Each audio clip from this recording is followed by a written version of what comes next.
Okay बच्चों, अब देखो schedule caste and schedule tribes के बारे में देखते हैं बेटा, जिनको अनुसूचित जाति और अनुसूचित जनजाति कहा जाता है। अब देखो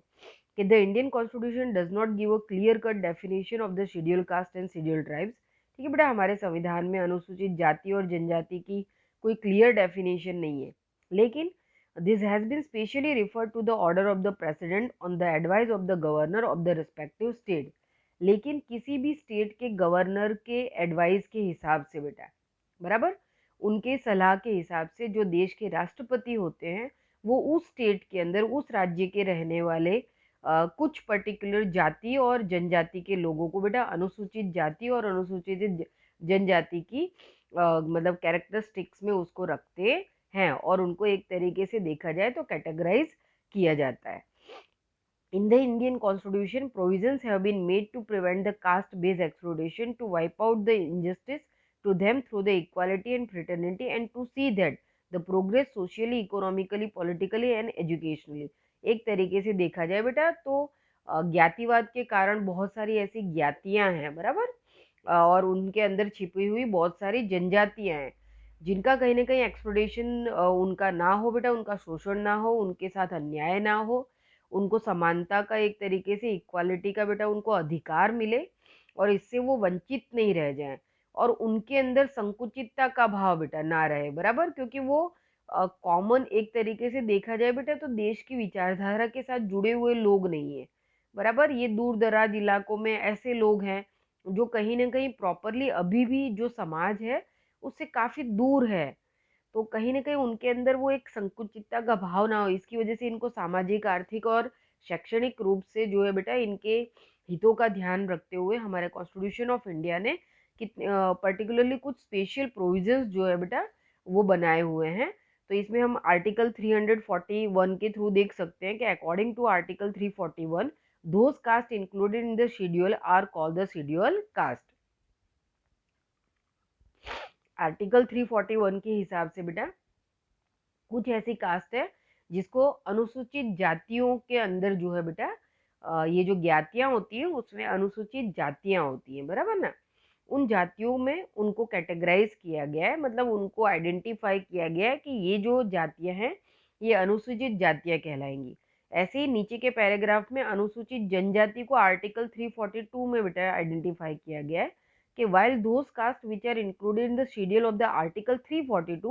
are called the scheduled tribes, people who live mostly in the forest area and the mountainous region are included among the scheduled tribes। बराबर, ये ऐसी जनजातियां बेटा जो ट्राइबल पीपल्स है, ज्यादातर ये लोग जंगलों में रहते हैं, पहाड़ी इलाकों में रहते हैं, बराबर। ऐसी विशिष्ट भौगोलिक परिस्थितियों में बेटा इन लोगों का रेसिडेंस होता है जहां तक शायद पुराने समय में बहुत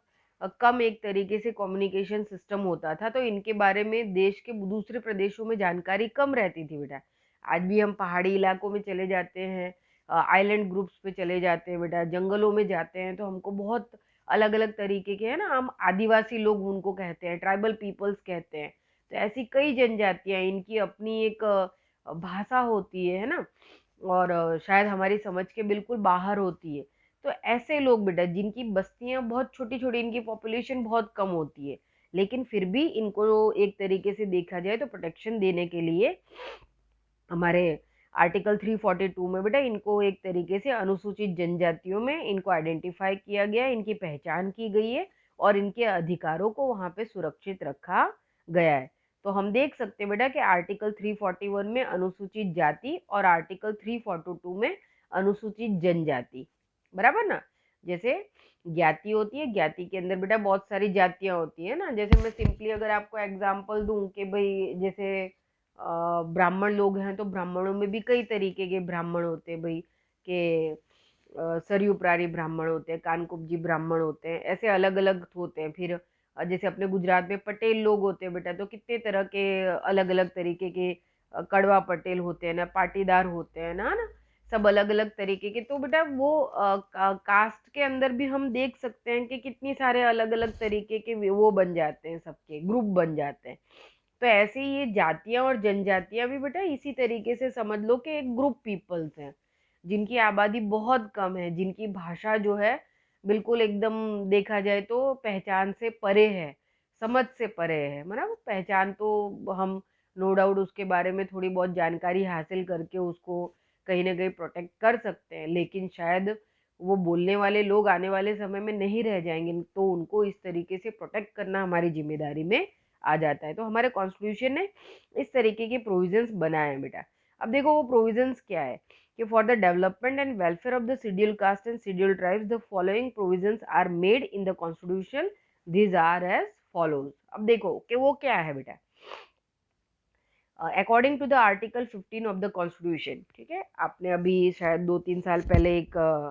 मूवी आई थी आर्टिकल 15, आपको याद होगा, है ना? मूवी की स्टोरी भी कुछ ऐसी ही थी कि एक बहुत ही पिछड़ी हुई जाति की एक बच्ची होती है, उसके साथ कुछ हादसे हो जाते हैं और मतलब तरह-तरह के वो जो पिछड़ा हुआ इलाका होता है, वहाँ पे ऊँची जाति, नीची जाति के लोगों के बीच में एक तरीके का संघर्ष चलता होता है। ऐसे सब्जेक्ट के ऊपर वो आयुष्मान खुराना की फ़िल्म थी आर्टिकल 15, बराबर? शायद आप लोगों में से बहुत सारे लोगों ने देखी होगी, तो उससे आपको समझ में आ जाएगा बेटा कि ये क्या है, क्यों आर्टिकल 15 के थ्रू इनके अधिकारों को जो है बेटा संरक्षित किया गया है। क्या लिखा है आर्टिकल 15 में? Article 15 of the constitution restrict the discrimination on the basis of religion, community, caste, birth place etcetera. ठीक है बेटा, हमारे कॉन्स्टिट्यूशन के आर्टिकल 15 में लिखा है कि बेटा केवल धर्म, जाति, ज्ञाति या जन्म स्थान के आधार पर उनके साथ कोई भी तरीके का भेदभाव नहीं किया जा सकता है। उनको उनके ऊपर किसी भी तरीके के प्रतिबंध नहीं लादे जा सकते, बराबर? In addition to this no condition can be imposed, ठीक है, उनके ऊपर कोई भी प्रतिबंध नहीं लादे जा सकते हैं। अब फर्स्ट ए में क्या लिखा है? For entering the shop, public restaurant, hotel, place of the public entertainment, मतलब कि जैसे कोई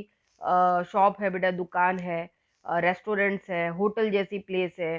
फिर मनोरंजन की प्लेसेस है ना, एंटरटेनमेंट के प्लेसेस है, ऑडिटोरियम है, हॉल है, सिनेमा घर है। तो हम ये नहीं बोल सकते कि तुम पिछड़ी जाति के लोग हो तो तुम यहाँ पे नहीं बैठ सकते, तुम यहाँ नहीं आ सकते, तुम यहाँ खाना नहीं खा सकते, बराबर? मैंने आपको स्टैंडर्ड 9th में एक डॉक्यूमेंट्री मूवी के बारे में बताया था, शबाना आजमी और नसरुद्दीन शाह की मूवी थी। जब हमारा टीचर्स का ये टीचिंग का जो सेमिनार होता था बेटा, वहाँ पे हमको बहुत सारी ऐसी चीज़ें, छोटी-छोटी मूवीज़ बताई जाती थी। उसमें मैंने आपको कहानी भी सुनाई थी कि जो शबाना आज़मी थी, उन्होंने साउथ इंडियन एकदम ब्राह्मण लेडी का, बहुत ही वैसी एकदम रूढ़िचुस्त, मतलब धर्म का पालन करने वाली ऐसी लेडी का रोल प्ले किया था, और नसरुद्दीन शाह उसमें मुस्लिम पीपल ही थे। तो जब वो रेलवे स्टेशन पे जा रही होती है अपनी बेटी से मिलने, तो रेलवे स्टेशन पे जाती हैं, सीट पे बैठती हैं, एक जगह वो बेंचेस होती है ना वहाँ पे, तो ट्रेन का वेट कर रही होती हैं। तो जहाँ बैठती हैं जिस बेंच पे, वहीं नसरुद्दीन शाह के बगल में जगह होती है खाली, तो वो भी आके बैठ जाते हैं। तो वो तब तक अनाउंस हो जाता है कि भाई ट्रेन थोड़ा अभी 1 आध घंटे लेट आएगी, तो उनको भूख लगी रहती है शबाना आजमी को। और वो फिर वहाँ से उठ के, एक तो वो उनको देखती है कि भाई मुस्लिम पीपल मेरे बगल में आके बैठ गए, तो भुनभुनाने लगती है। फिर वो वहाँ पे जो रेलवे का रेस्टोरेंट होता है वहाँ चली जाती हैं। वहाँ जाके वो अपना मतलब कुछ जैसे साउथ में लोग ज़्यादातर दाल या चावल की चीज़ें खाते हैं, ऐसा कुछ वो ऑर्डर करती हैं और हाथ-वार वगैरह धोने चली जाती हैं। तो उनके डेस्क पे जो है खाना आके पड़ा रहता है, तो जब वो हाथ-मुँह धोकर वापस आती है, तो देखते हैं कि नसरुद्दीन शाह जो है एक प्लेट में उनका दाल-चावल खा रहे होते हैं, बराबर? तो ये देख के उनको बहुत गुस्सा आ जाता है और गुस्से-गुस्से में आके वो उससे थाली खींच लेती हैं और खाने लगती हैं उसमें से। और जैसे ही 1-2 कौरा खाती हैं और सामने वो देखती हैं, तो आगे की जो सीट होती है वहाँ पे उनका बैग पड़ा होता है और उनकी खाने की थाली आगे वाली सीट पे रखी रहती है, बराबर? तो यहाँ पे दिखा सकते हैं कि जो धर्म के प्रति इतनी जुनूनी थी, लेकिन अचानक उनके गुस्से में उन्होंने उस मतलब मुस्लिम पीपल को जो है छोटा दिखाने के लिए कि भई मेरी थाली है, तू क्यों खा रहा है? ये मेरे हक का है, ऐसा उससे छीन के वो खाने लगती हैं। उस समय उनको याद नहीं आता है कि मेरा धर्म भ्रष्ट हो रहा है। लेकिन जहाँ पे वो बेंच पे उनके पास आके बैठता है, तो वहाँ पे वो उसको पता नहीं कितनी-कितनी बातें सुना देती हैं, बराबर? तो इस तरीके के संकुचित मानस के लोग होते हैं। तो बहुत ही अच्छा मैसेज देने वाली बेटा छोटी-सी मूवी थी कि बताती है कि भई धर्म, जाति, ज्ञाति कुछ नहीं होता है। सब इंसान हैं, सब समान हैं, सबको खाने-पीने, उठने-बैठने का एक-दूसरे के साथ अधिकार है। तो यहाँ पे वही बात हो जाती है। अब सेकंड नंबर में लिखा है बेटा कि किसी भी तरीके के for using the well, lake building places, roads for using the place dedicated for the public use completely or the partially under the control of state government. बराबर, किसी भी तरीके के कुएं हैं बेटा, तालाब है, स्नान करने के अलग अलग तरीके के नदियों के घाट होते हैं बेटा। अब बनारस है बेटा, बनारस में तो आधी आबादी जो है मुस्लिम पीपल की है, आधी जो है अगर 30-40% मुस्लिम पीपल हैं, 50% हिंदू हैं, 20% सिख हैं, है ना। वहाँ पे तो मिली जुली आबादी है, पर घाट तो सबके लिए हैं, सबको वहाँ पे नहाने का, स्नान करने का अधिकार है। ऐसा नहीं है कि सिर्फ वहाँ पे भाई काशी विश्वनाथ का जो है दरबार है तो वहाँ पे सिर्फ हिंदू लोग ही पूजा पाठ के लिए गंगा में स्नान करते हैं, मुस्लिम पीपल भी करते हैं, बराबर। तो हम देख सकते हैं बेटा कि किसी भी नागरिक के ऊपर बेटा कोई किसी भी प्रकार की मतलब उनको उनके हक छीने नहीं जा सकते हैं, उनके ऊपर किसी भी तरीके की ऐसी जिम्मेदारियां लादी नहीं जा सकती, या उनके ऊपर कोई बैन भी लगाया नहीं जा सकता है बेटा कि आप ये नहीं कर सकते, आप यहाँ उठ बैठ नहीं सकते, आप इसका यूज़ नहीं कर सकते। ये सब कुछ पब्लिक प्रॉपर्टी है, देश की संपत्ति है, और देश के हर एक नागरिक का, चाहे वो माइनॉरिटीज़ हो, मेजोरिटीज़ हो, SC ST OBC हो, अनुसूचित जनजाति का हो, जाति का हो, बराबर, सभी के पास ये अधिकार जो है आर्टिकल 15 ने दिया है। सेम एज ऐसे ही बेटा आर्टिकल 29 है, उसको समझ लेते हैं कि if a person living in any part of the India holds his own language, script or cultural set off of his own, he has the right to preserve them. अगर भारत के किसी भी प्रदेश या किसी भी विस्तार में रहने वाला कोई भी नागरिक है बेटा जो अपनी विशिष्ट भाषा या अपनी स्क्रिप्ट का बेटा अपनी लिपि का संरक्षण करना चाहता है, उसको प्रोटेक्ट करना चाहता है, बराबर, अपनी संस्कृति को जो है बचाना चाहता है बेटा, तो उसके पास ये अधिकार है कि वो उसके लिए काम कर सकता है। देन नेक्स्ट दिया है बेटा कि a person will not be refused admission on the basis of religion, caste, language to any institution run and maintained with the financial help from the government. किसी भी पर्सन को, किसी भी बच्चे को बेटा ये अधिकार मतलब उससे छीना नहीं जा सकता है, वो चाहे किसी भी धर्म, जाति, ज्ञाति या उसका हो बेटा, कि उसको उसकी नागरिकता के आधार पर हर तरीके के शिक्षण संस्थान, संगठन, मतलब हर जगह जाए बेटा उसको आने जाने, पढ़ने लिखने, हर चीज का अधिकार आर्टिकल 29 ने दिया है। उसके साथ धर्म, ज्ञाति, जाति, भाषा के आधार पर बेटा भेदभाव किया जा सकता नहीं है, और उसको मतलब एंटर होने से, उसका प्रवेश होने से कोई भी रोक सकता नहीं है, क्योंकि ये पनिशेबल एक्ट है हमारे कॉन्स्टिट्यूशन के हिसाब से, बराबर। हम इवन अगर हम इसको उसमें भी देखें कि भाई मंदिर में जाना है, हिंदू पीपल है, देखो हम मस्जिदों में भी जाते हैं बेटा, हम मज़ार पे जाते हैं, चादर चढ़ाते हैं, हम गुरुद्वारे भी जाते हैं, बराबर। फिर आप सिख पीपल को देखो, माता वैष्णो देवी के मंदिर भी जाते हैं, मंदिरों में भी आते हैं। इवन बहुत सारे मुस्लिम पीपल भी हैं बेटा, हम लोगों को ऐसा कई बार लगता है कि मुस्लिम पीपल मंदिर वगैरह नहीं जाते, है ना। बीच में तो मैंने पाकिस्तान के अंदर शंकर जी के एक मंदिर के बारे में देखा था, वहाँ पे तो नो डाउट भले टूरिज्म प्लेस के रूप में डेवलप है, वहाँ पे तो हिंदू लोगों की पॉपुलेशन ही कितनी है, 2% के हिसाब से कुछ है,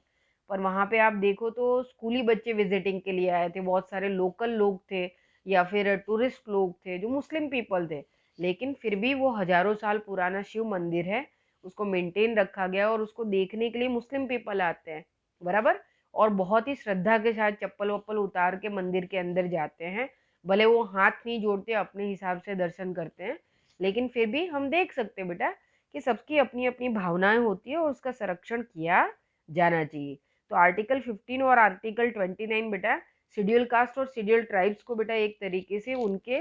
अधिकारों को, उनके राइट्स को बेटा प्रोटेक्ट करने का काम करती हैं, ताकि इनके साथ देश में किसी भी तरीके का अन्याय ना हो। अब इसके बाद आ जाता है बेटा पार्ट बी, जिसमें है स्पेशल प्रोविजंस, बराबर।